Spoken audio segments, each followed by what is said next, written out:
How can we create a transition from a more capitalistic economy to a more commons-oriented economy?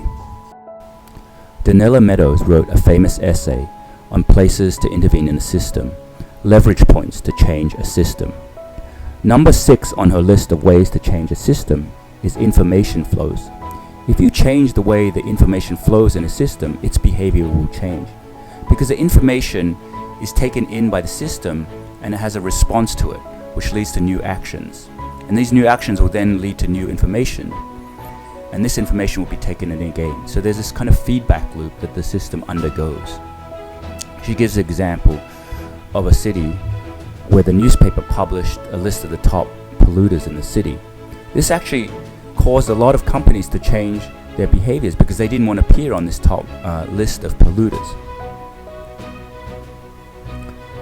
So how do we change the information flow to move from a capitalistic to a more commons-oriented system? Well, let's look at the information flows. In a capitalist system, we use certain metrics to measure it. So for instance, we have the GDP, which measures the amount of sales and services that flow through the system. And we also have, say, unemployment rate, which measures the amount of people that are employed in this society. In a commons-based society, things happen through community because people care about each other and want to support each other, and they're doing things as a gift, as a sharing, and putting things into the commons for others to use. So what are the metrics in this commons-based society? Well, one of the things can be the amount of potlucks that happen in a community. Another can be the amount of clothing swaps there are, where people are sharing their clothes into the pile that they don't need and others can take them. Another is the number of gift circles, where people come together in circle and they sit and they share what they need and others help them with their needs. Other things that make up the commons metric could be the amount of community dance events that are free for the community.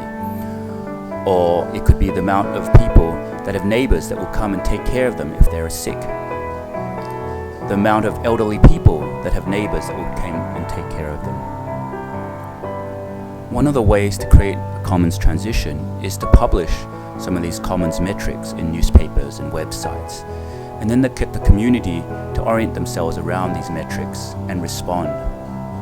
And the community can work to increase the amount of potlucks, increase the amount of clothing swaps, increase the amount of community dance events, free yoga events, community support groups, etc.